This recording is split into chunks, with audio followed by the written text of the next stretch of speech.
Hey everybody, Kristen here with your Monday Motivational for June 12th, 2017.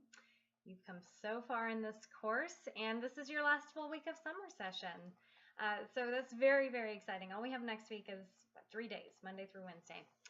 Your main focus for this week will be reading Snow Crash and finishing your research paper. If you're behind on any of the other assignments, now is the time to catch up. Because you really don't have that many new assignments coming at you this week.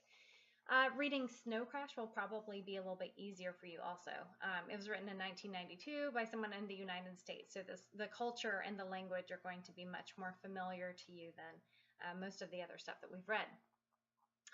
Definitely check out the Snow Crash reading guide for more details and suggestions for helping you read this text, and that will be linked in the transcript to this video, and also it's available in the reading guides link that's on the home page of our class Canvas. So for the research paper, at this point you've done your annotated bibliography, so you probably have a sense of what kind of research is out there, and you may have encountered interpretations of the text that you found fascinating, and you may find that you found some that you totally disagree with. And that's fine. That's actually what you want to happen. You want to see diverse interpretations that can help you flesh out your own interpretations. The key to a successful research paper in this class is remembering at all times what you yourself think about the text. And I know I said this last week, but it's so important that I'm going to say it again. Put your argument first. Figure out what you think about the text, and only then should you bring in your research sources. And that brings me to another reminder for paper 2. In your final draft for paper 2, you only need to include one of your sources from your annotated bibliography. You may include more than one if you desire, though in a paper that's this short, and I know you're probably being like, it's not that short, but in terms of a research paper, it's a pretty short paper. In a paper this short, I discourage you from including more than 3 outside sources. Really 1 or 2 is ideal for a paper of this length, because that will help you avoid simply talking about other people's arguments without talking about your argument. You can probably get away with 3, but really anything more than that, and you're not going to actually have your own argument, that will be a real problem with the research paper for this class. Because like I mentioned last week when I introduced you to this paper, this is still a close reading paper. So I'm still expecting you to analyze the language and the way that the text is put together, and then also talk about what other people are saying about your argument, any aspect of your argument. So you definitely have to make sure that you have an argument. Okay. Yes, so finding sources. So you've done your annotated bibliography, theoretically, although I know that sometimes you might run behind, and so you might be finishing that up right now, or maybe you're not entirely satisfied with the sources that you found for your annotated bibliography. Whatever the case may be, I wanted to talk to you a little bit more about finding sources for the paper. If you're having trouble locating sources, I have a few suggestions. First, so when I'm teaching face-to-face, our research librarian, Camille Cooper, always says this, because I'll have her come in and talk to my classes. She always says, don't spend more than 15 minutes looking for a source. If you're having no luck after 15 minutes of trying, so that means 15 minutes and you're not getting any results, you're trying all these search terms and nothing is happening, you can't find anything that you can use. If at that point you can't find anything, contact Camille or any of the other librarians. So I've linked her email address in the transcript for this video. And then I've also linked the library research guide for our class, for our English World Lit class. And that, if you go to the home page of that, you'll see both Camille's email address and then also this button that says Ask a Librarian, and you can click on that to get a few different options. It'll give you their hours. It will give you an opportunity to text the librarians. I think there might even be a chat option, and then there is, of course, an email option. So you've got so many resources for when you do get stuck with your research, and I'll talk a little bit more about other times that you might want to contact the librarians. And you can also contact me. So Camille is very familiar with our assignments. Like I said, she's worked with my classes for years now. And I always send her my paper prompts ahead of time so that she knows exactly what y'all are going to be researching. So our library research guide is set up to help you specifically. It's not just for general Clemson students. It's actually for students in Kristen's English World Lit class. So she's usually at the library from 8 to 5. So you're going to get a response from her usually in those hours. After those hours, you might want to try contacting me. And I've told you about the Ask a Librarian tool. Oh, and for me, as usual, I'll respond within 24 hours, except on weekends and holidays. All right. If you're working on this on your own, because let's be honest, I go to bed super early, and y'all probably work a lot later than I do in the day. So let's say you're working on this on your own. Here's some suggestions. Your number one issue is likely your search terms.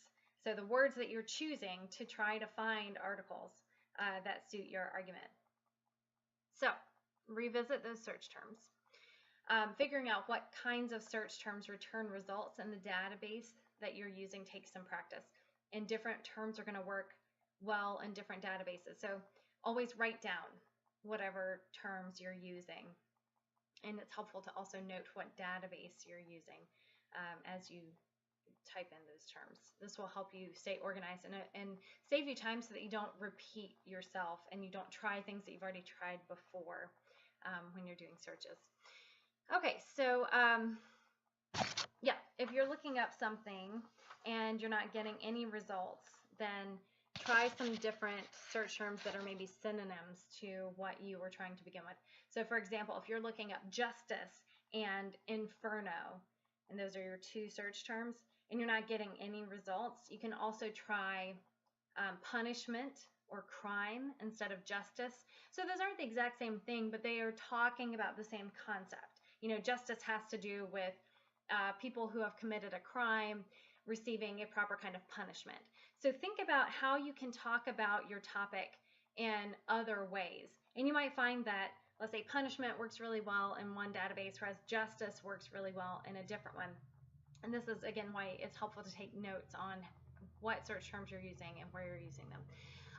And then for inferno, say that was one of your search terms and you're not getting a lot, you can try a couple of other things. So with most texts, there's an abbreviated form of a title, and then there's a longer form of the title, and there's also the author's name, especially for our, I was going to say more modern text, although Dante was writing in 1300, so not really modern, but we at least know his name, unlike the writer of the Epic of Gilgamesh.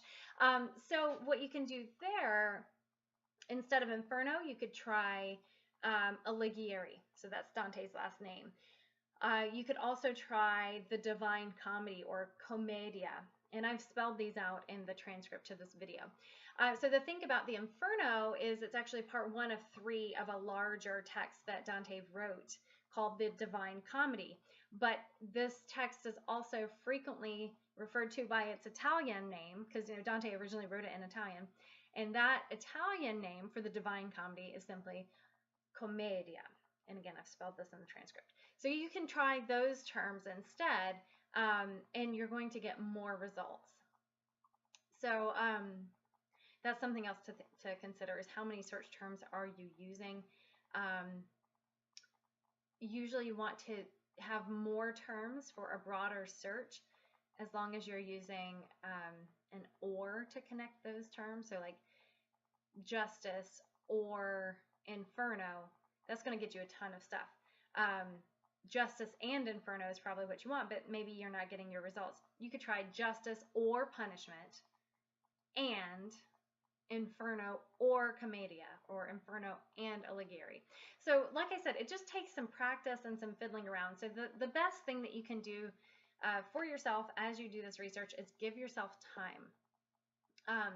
Remember, this is why I didn't give you as many assignments in the last 2 weeks of class. So this upcoming week, and the last week, you have fewer assignments, fewer discussion posts, so that you had more time to work on finding these sources, because I know it's complicated and it takes a lot of trial and error.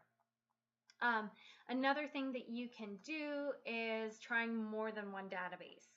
So just because you're not having luck with one database doesn't mean that you won't have luck with another one, because each database has different strengths and weaknesses that might work well or work against your argument. So you really do have to try a few of them. And to find databases that are likely to give you the types of results that you need, do check out the Find Articles page on our library resource page. So like I said, Camille knows the paper prompts. She knows what type of research I'm expecting from y'all, and she has picked out some databases that she thinks are going to be helpful for y'all. So make sure that you are reading that English resource guide. There are so many tips that Camille has put there for you that can make this process easier for you. And above all, don't forget to just fiddle with the databases. So you're going to have to go through different steps for each database as you try to figure out, okay, how do I find a source? Okay, I found a source. Well, now how do I actually see the full article instead of just an abstract? There is generally a way, and actually Camille, in her descriptions of each database, she'll tell you whether it offers full text. Full text means that you can download the article from that database, or if it's a bibliography. If it's a bibliography, you might not be able to download the article from that database. So anyway, a lot of times though you can find the article, but regardless, have a look at all the little buttons and all the little links that are available to you as you get your search results, or even as you're looking at an individual entry. You're going to find things like get PDF. Okay, usually that means that that's the full article. Or maybe you'll see one that says find at Clemson. Like on one of the databases, there's a gray button that says like AL on it. But if you hover over that button, it'll say find source at Clemson. And so if that's what you want to do, then so that's one way to get through it. The point is you just have to fiddle with them because each database is a little bit different. So give it a try though. You can do it. I know it gets frustrating, but you can do it. And then, like I said, if you run into trouble, please contact Camille, any of the other librarians, or me. And each database has a help section as well. So do check those out if you're having trouble, figuring out how to use the database. Okay, so that's everything for today. I hope that you enjoy reading Snow Crash this week. It's an interesting text. I mean, you can find out more about why we're reading it in the reading guide that I've posted on our homepage, and then also in the transcript for this video. But it's the last written text that you'll be reading for this class. The only thing after Snow Crash is watching Joss Whedon's The Avengers. So you're on the home stretch here. And as always, if you have any questions, please email me. I've got my email address in the transcript. You can also send me a message through Canvas, through the inbox function there. And then you can also post in the Q&A forum if you've got a question that you think will be helpful to everybody in the class. So good luck this week and enjoy Snow Crash.